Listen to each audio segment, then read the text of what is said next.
You know what? Who else is looking good? Jordan Love. Let's go to Lambeau. Off the left hash for the veteran, 11 years out of Temple, Brandon McManus. Super Bowl winner with Denver. Packers along the sidelines. Hand in hand. Here's the snap. Low snap. Placement made. Kick to the upright. And it is good! Yes! It is good! Yes! It is good! The Green Bay Packers have won! Brandon McManus, 45-yard field goal. Welcome to Green Bay. Wayne Larrivee on WRNW. Yes.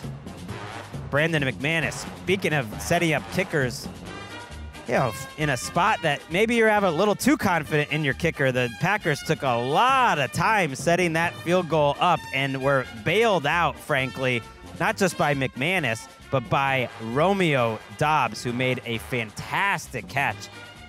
Was it on third down? I don't even know, but over the middle on a slant to set up that 45-yard field goal. Yes, McManus, the new kicker for the Packers, on a day that Jordan Love made some of the most beautiful throws that you'll ever see. And he had a couple interceptions, as he's wont to do, hence the Favre comparisons. We'll get to that in a minute. But my thing, Nick, watching this was I saw one quarterback. There's two of my favorite young quarterbacks in the league to watch. Two top 10 quarterbacks already in my mind. And in your mind, I believe, in the QB index. That's where they're at. I saw one young quarterback who's getting supported by good offensive line play. That's Jordan Love. By a good running game. Really, that's both of them. And by excellent scheme. Guys getting open, the right talent around him, and cohesion in terms of being able to pick up the free blitzers, pick up stunts, and being put up in a situation to succeed. That's Jordan Love, who ended up with 3 touchdowns, 220 yards on the day. On the other side, I saw a quarterback in C.J. Stroud that is not being set up to succeed when he's dropping back. 10 for 21, 86 yards. And you could put some of that on Stroud, but he was under pressure practically every snap. It looked like their offensive line has never seen a stunt in their life. Unblocked defenders on every other play.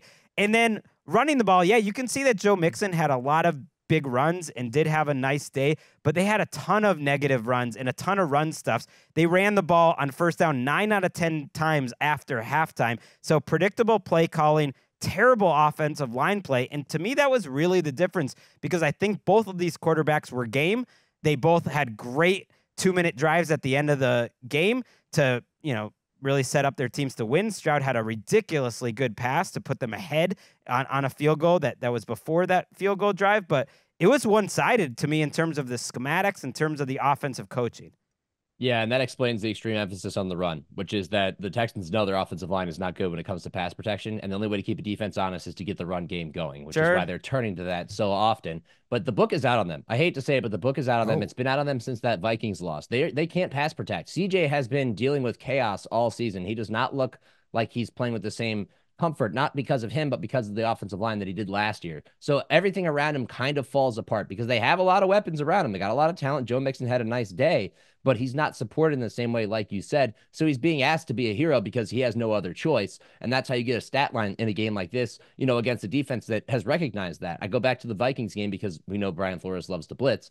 Well, this game, it's not even so much that they needed to blitz. It's just the fact that they're getting pressure regardless. They blitzed 5 times, and they still got, a pressure rate of nearly 50%. That speaks to your offensive line. You're setting your quarterback up for failure. No matter how good he is, he still needs time to throw. So that's the Achilles heel on them. That's the weakness that people probably aren't paying attention to, that are going to pay attention to it now because they lost a game like this. They simulated the pressure on me because I could have sworn they were blitzing the whole game. I'm glad you did that, but they were showing blitz, and Jeff Hafley, their defensive coordinator, got a game ball after the game. I watched the post-game locker room thing, and it was a lot of simulated pressure and a lot of confusion. And as good as the run game looks on paper, their success rate was very low. Joe Mixon still only 36%, 6 run stuff. So a lot of negative runs that put them in tough situations. And give credit to the Packers defense, which was flying around. And they really should have won this game by more. They lost the turnover battle 3-0. They were being put in a bad spot once in the red zone on a special teams fumble by Green Bay, and then twice on those Jordan Love interceptions, and the defense really stood up tall and won the game. Yeah, it was, and it wasn't the traditional muff kick. It was Ballantyne, one of the up guys, just kind of being, it's one of those Peter situations. Yeah. Like, hey, watch out for the football. fire. And no, he didn't. Ball hits him. Texans able to recover that, but again, Packers defense stands up, and as you guys talked about pressure. When they actually did get pressure, not a simulated pressure, when they actually got pressure on C.J. Stroud, he was 3 of 9 with a 48.4 passer rating. That was the type of circumstances he was in. But yeah, Jordan Love it was feast or famine. That was what Mark Ross was saying while we're watching this game on Game Day Live. It was either going great for the Packers and Jordan Love is throwing this dime, getting past the fingertips of a defender, or it's gone absolutely horrible. And on the final drive, Jordan Love threw a fadeaway YOLO ball to Dontavian Wicks that could have easily got picked off, and they could have lost the game, leading to some conversation about a certain. Was that the one over the middle? You mean? Yeah. In the end zone. That was a perfect play to bring up because it was like 1 inch away from being a huge gainer. Yeah. And not getting tipped, and a really nice, but 1 inch. But it was tipped, and then it was like 1 inch away from getting intercepted. And would have been his 3rd interception on the day. I mean, you're not kidding about the boomer bust. He had the 2 interceptions. They also had 1, 2, 4 3-and-outs and a 4-and-out. So, like, this was a game that had a little bit of everything. I think it was a really good game.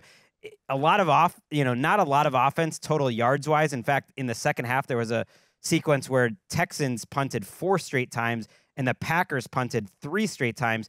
And yet there were some beautiful throws by Jordan Love. The touchdown to Wicks was awesome. The dime to Tucker Kraft over the middle was just a beautiful throw and a catch. That's one where I want to see the end zone angle because I just know it's going to be so pretty. Josh Jacobs ran really well. Joe Mixon is reborn, is running really hard when he gets a little bit of a lane. It was awesome. C.J. Stroud, for everything I said that he struggled, like the throw he had to Xavier Hutchinson, which would have been our highlight to start the game. It was on a 3rd and long, totally under pressure, ended up getting the Texans even closer for their field goal, but also killed the clock and took away the Packers timeout. I mean, that was C.J. Stroud in a nutshell. It was a little bit of everything. It was a fun game. These two teams are 5-2. And as I mentioned at the top of the show, and I guess as Mark Ross was saying, yeah, Jordan Love is getting a lot of these Brett Favre comparisons, and Matt LaFleur doesn't want to hear him. Hopefully we can put him in better situations so he's not throwing, picks. So all you talking heads out there can ease on the Brett Favre comparisons. Okay, now even LaFleur's jumping in, and I see this on Packers Twitter. All these Packers fans are like, "Oh no, he's another Favre." Like, "Oh, he's another Favre." Are you crazy?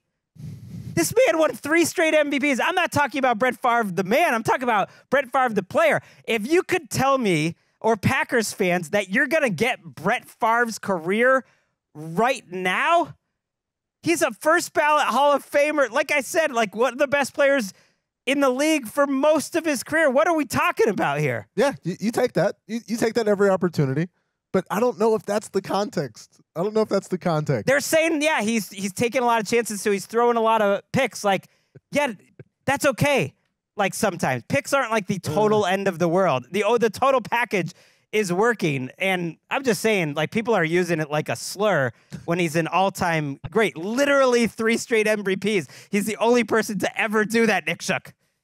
Yeah, he'll break past that if he can actually get rid of the tendency. Because the reason the Packers fans feel this way is because they saw the first half of last season and they saw him self-destruct and make, try throws that would kill drives where they just needed to get into field goal range and stuff like that. If he actually shakes it off over the long haul and wins games like this, even with a pick or two, then you'll take it because the results will follow like they did with Brett Favre. It's just we're so early in that of course they're going to throw it there and LaFleur's going to it's worth it. I love it. It's entertaining. It's just crazy. Like people overrate interceptions just a little bit. I was listening to Joe Flacco on Chris Long's Green Light podcast, and Flacco was talking about last year with the Browns, just like, hey, he's too old to worry about interceptions. He's trying to win. And I know what he meant. Like sometimes being aggressive is worth it. And when you're Jordan Love, now is that time. All right, before we move on from this game, I do just want to hear Stefon Diggs talk about his rivalry with Jair Alexander. They got into a pregame shoving match, and this just made me happy. Credit here to Chancellor TV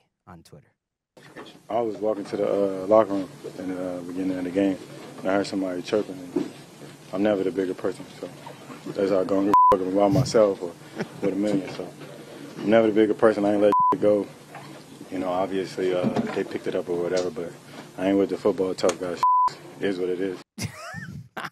Frame it. Put it on the wall. I love it. I'm never the bigger person. It's going on a quote graphic, and it's going to have some. It's going to do numbers ultimately. I absolutely love it. Yeah, he wasn't. I mean, these two teams were fighting all day long. It was like a rivalry game, except it was Texans-Packers. Finally, just like a little bit of love to this safety group for the Packers. Evan Williams, huge plays in this game, huge open field tackle on a 2-point conversion. Xavier McKinney, big time sack, keeps getting it done. And like I said, Romeo Doubs is awesome. Maybe he should have been upset. He should be a big part of the game plan. When they needed a play today, it was to Romeo Doubs, 8 for 94. But the quality of those catches, the quality of those routes, he was putting people in the dirt. Sometimes it was Derek Stingley, like good players. Everyone got the business from Romeo Doubs, a really underrated player, and was really important in winning a game. Like I said, they lost the turnover battle 3-0, but their defense, and yes, Jordan Love got it done.